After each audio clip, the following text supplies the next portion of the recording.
Hello guys! Magandang hapon sa inyong lahat. This is Chirikas Mamasagri Channel, a faith healer, also matarder. So ngayong hapon na to, tignan natin yung sabihin sa inyo ng ating mga gabay. So this is a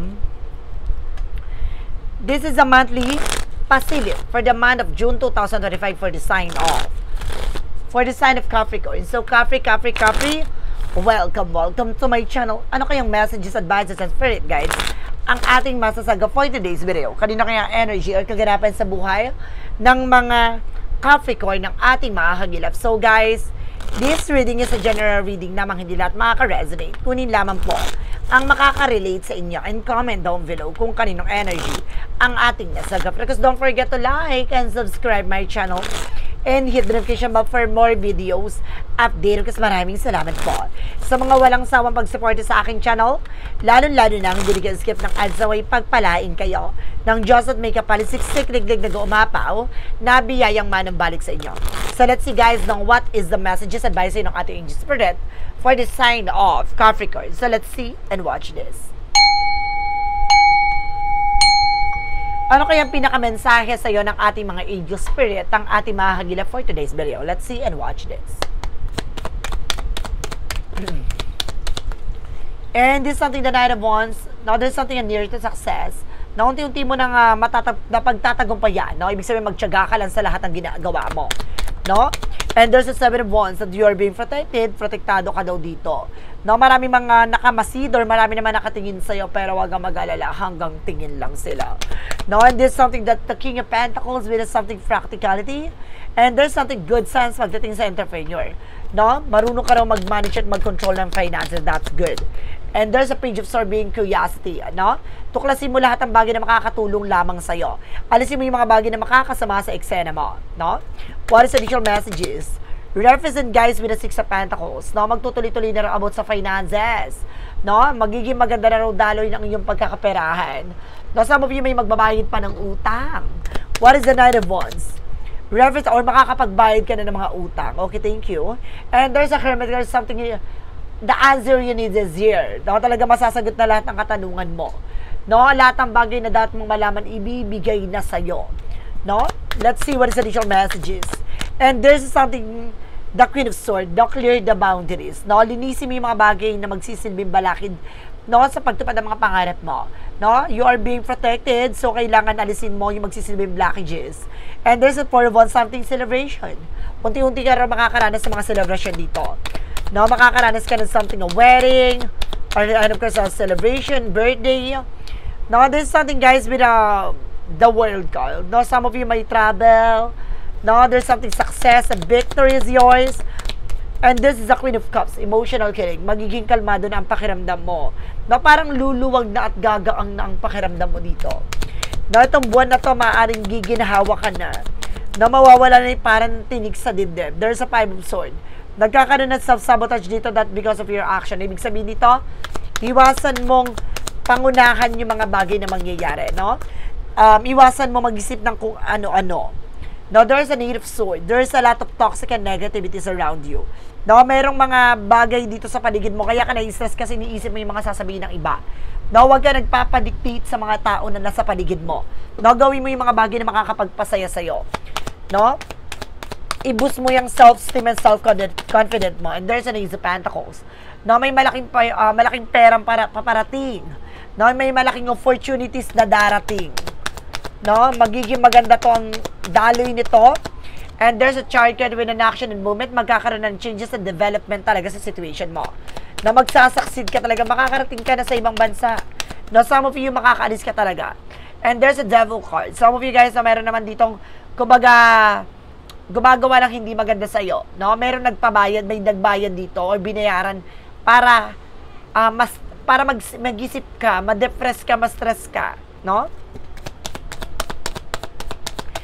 Maraming tumatakbo sa utak mo eh. And of course, this is something that you Pentacle for collaborations, no? Kailangan mo makipag-communicate ng maayos. And of course, this is something guys with the 2 of Swords. So, kailangan mo magdesisyon. No, kailangan mong pakawalan yung mga negativities sa isip mo. And there's a 9 of Cups, there's a wish fulfillment. So, matutupad yung mga pangarap mo. No, marami lang talaga ng gugulo sa eksena mo, guys. No, kasi may gumagawa talaga ng komplikasyon sa'yo. May kakompetensya ka dito. No, may kalaban ka talaga. There's a Nine of Pentacles, there's a blossoming. No, pati sa finances mo, hinakarangan niya na, oh. So, let's see what is additional messages tayo pagdating sa finances and career. Pagdating sa love life at kalusugan. Alamin na natin yan, guys. So, let's watch this. Okay, let's see about naman tayo sa finances and career. Represent what? So, there's something, guys, with the Queen of Pentacles. Not just being mature enough and being grounded. Pagdating sa business, sa trabaho mo, magkailangan na maging practical ka. No? Hindi ka pumasok dyan para sa kanila. No? Pangalagaan, proteksyonan mo ang mental health mo. There's a strength and confidence. No? Lakas ang loob mo, maging matapang ka. No? There's a Four of Cups na just reevaluate or analyze. Lagi mo pinag-iisipan yung mga bawat action and decisions mo. No? Huwag ka magpapadala sa mga ano na yan, no? And there's a Six of Cups. Especially, there's something a toxic friend. There's something a past person coming back. Na meron talaga ditong bumabalik-balik, no, from the past. And there's a Two of Wands by choices. You have the power to choose. Ikaw yung gagawa ng bagay na may kabubuti mo at ikasasama mo. So, kaya kailangan pag-isipan mabuti, no? And there's a Page of Wands, may magandang balita na paparating. No, may mga magagandang informasyon na darating. This is something that's temperance with a solid foundation. At the same time, this is something a perfect timing. No, pinapaalalahanan kayo dito, pay attention, mag-ingat ka sa mga taong babalik, no? Baka makasira ng iyong yung focus, no? Kumbaga makasira ng iyong plano. And there's a Hierophant for a lesson learned. Matuto ka na, no? Sa naging ano niyan, naging damage niyan. And there's a Three of Wands. The waiting is over. Kung may hinihintay ka sa pera, darating na. Kung may hinihintay ka trabaho, and request document papers, maaring dumating na. At makakaalis ka na rin. There's something that's Ten of Wands, no? Pero may nakita ko relocation dito. No, makakalipat ka na ng trabaho, makakalipat ka na ng bahay. At the same time, makakaalis ka, makakapag-ibabansa ka. Let's see what is additional messages tayo. Pagdating naman tayo sa love life. So, let's see and watch this. Pagdating sa buhay pag-ibig, guys, ito na yun. And there's a Three of Swords. Oh my God, there's a pain. There's a betrayal. There's a Knight of Wands. Unti-unti mo itong matutuklasan. No, talagang niloko ka. No, there's a something traitor. There's a the King of Cups. No, itong person is very devoted and supportive. Pero may taong, kumbaga may kinalaman nito. There's a death card with an ending in your beginning. No? Kaya nagbago yung person mo. No, maaring ginayuma to. And there's a Seven of Cups. No, para guluhin yung utak nyong parehas or yung person mo. And there's an Eight of Cups, so something moving forward. Etong, kumbaga para lumayo, no? Umalis. No, and there's a Queen of Wands by confidence. Basta lakas naman ang loob mo, maging matapang ka. No, makakabangon ka rin dito pagdating sa buhay pag-ibig. There's a new love. No, ibig sabihin, it's either babalik tong tao na to or either may taong, kumbaga, bagong tao na papasok sa buhay mo, bagong pag-ibig. And there's a Nine of Pentacles. Magkaroon ka ng seguridad pagdating sa love life. No? And there's a Ten of Cups. Magiging masaya ka talaga dito. No? May mga tao man na naging parte ng buhay mo. May mga bagay man na inalis sa buhay mo. Tandaan mo may taong darating. No? Pagkatapos ng paglisan, may bago na darating. So guys, let's see what is additional messages naman tayo. Pagdating naman tayo sa kalusugan mo, let's watch this. Pagdating sa kalusugan mo, ito na yon. And there's a King of Swords, no? Stop the pattern. Putulin mo yung mga bagay na hindi makakatulong sa'yo pagdating sa health mo. And there's a Six of Swords. Umalis ka dyan, no? Dyan sa lugar mo, sa situation mo, no? Maaring na-apektuhan yung mental health mo. There's a Full card. Napalayain mo yung sarili mo dyan. There's a very toxic, no? Maaring related or something na nasa lugar ka o nasa poder ka ng mga, ng dati mong asawa, no? And there's a, oh my God, konektado kayo, maaaring ginayuma talaga yung person mo. And there's a Eight of Pentacles, no? Kailangan mo mag-focus na sa sarili mo, sa kalusugan mo. There's a Star card, something healing, recovery. Makaka-recover ka na dito. No, there's a the Moon card, dream coming true. Matutupad din yung mga pangarap mo. May revelasyon talaga na malalantad, no? Ibig sabihin, ginayuma talaga, malalaman mo na ginayuma tong person mo. No, kasi babalik siya eh. And there's a Four of Swords, something rest. No, kaya, nakakaranas ka lagi ng parang pagod ka. No? Kasi konektado kayong dalawa eh. No? Some of you baka napapanaginipan mo pa tong person mo eh.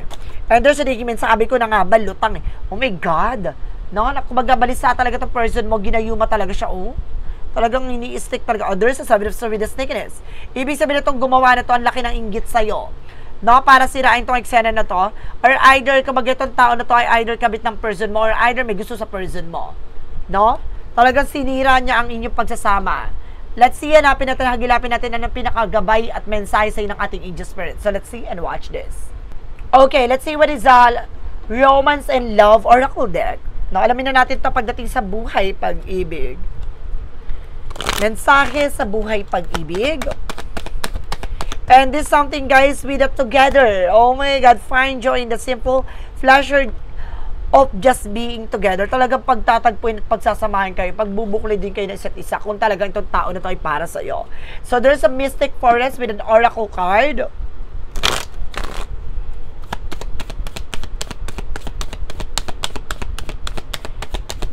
Get more information, find your spirit, and this something, forge a new path. When you make new choices, you create new result. Let go of the old patterns and embrace the power of possibility. You are fully supported.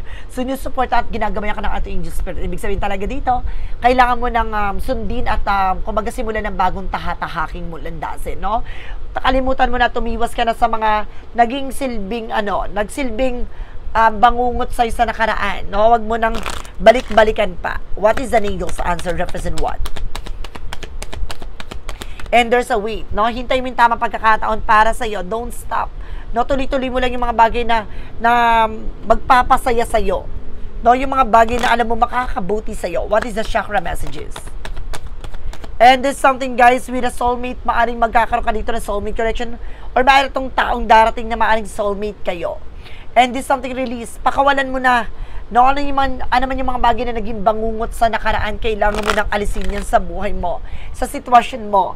No, hintay mo na yung tamang pagkakataon. May taong darating na magpapatibok sa pihikang puso mo at makakasama mo pang matagalan. Oh my God. Ito na yung bagong daan eh. Ito na yung bagong tatahaking mo landasin. Kailangan mong tanggapin ang bagong posibilidad. And some of you guys na may children, so maaaring magkakaanak kayo or may anak na kayo, and there's a give your relationship a chance. So pagdating sa love life, kailangan mo ng second chances, no? Kailangan mo ulit magmahal muli, no? Hindi porket nabigo ka sa una, nabigo ka sa pangalawa, mabibigo ka ulit sa pangatlo, no? Kailangan mong pangalagaan ang sarili mo para hindi na maulit yung ganung sistema at ganung senaryo. Ibig sabihin ko naman yung mga bagay na nagkamali ka or nagsilbing kamalian sa'yo, kailangan, ayun yung kailangan mong tutukan at kailangan mong itama. For Archangel Michael messages, eternal love. Magkakaroon ka talaga ng everlasting promises, guys, no? Huwag ka mag-alala na talaga magkakaroon ka talaga ng taong makakasama mo for good. And this is something, your inner guidance is real and trustworthy. Yung gabay mo, mapagkakatiwalaan daw. No, dadaling ka nito sa mas ikabubuti mo, no? Mas magandang idadaloy ng buhay mo. Magtiwala ka lang. For Jesus loving quote said, if you faith as a grain of mustard seed, you shall say unto this mountain, and remove hence to the yonder place, and shall be removed. So see, tulad ng sinasabi ko, nandito ang sinasabi ni Jesus loving quotes, na kumbaga, kung nagtitiwala ka at nananampalataya ka sa lahat na nangyari sa buhay mo, dadaling ka ng ating Panginoon, no, sa bagay na para magiging mangungot mo. No, doon mo makikita ang kahalagahan ng bawat eksena. Tapos, ang pag alam niya hindi na makakabuti at alam niya makakasama at malalaman mo na ang kahalagahan ng sarili mo, doon ka niya aalisin at dadaling ka na niya sa mas maikabubuti sa buhay mo. Ibig sabihin nito, kung alam mong hindi ka mag-grow sa tao na yan, ikaw na yung gagawa ng paraan para palayain mo yung sarili mo mula sa sitwasyon na kinasadlakan mo. No, this is a moment, guys, na binibigyan ka ng kumbaga, lakas ng loob at tiwala na kung ano man yung mga bagay na gagawin mo, magre-reflect sa'yo. Kaya kailangan mag-ingat ka at pangalagaan mo kung ano man yung mga bagay na meron ka. No? I-preserve mo muna yung sarili mo in the right people, no? In the right man, in the right women, no? Kumbaga, darating yan kung para sa'yo talaga. So guys, this is a monthly gabay for the month of a monthly pasilip. Sorry, this is something a monthly pasilip for the month of June 2025 for the sign of Capricorn. So, Capri, maraming salamat po for this wonderful reading. So, once again, this reading is a general reading na mga hindi lahat makaka-resonate. Kunin lamang po ang makaka-relate sa inyo, comment down below kung kaninong energy ang ating nasa. Because don't forget to like and subscribe my channel and hit the notification bell for more videos update. Kasi maraming salamat po sa mga walang sawang pagsuporte sa aking channel, lalong-lalo na ang hindi nag-skip ng ads away. Pagpalain kayo ng Diyos at may kapal, siksik, liglig, nag-uumapaw na biyayang manang balik sa inyo at maraming salamat po. See you in the next video. Bye-bye and babush!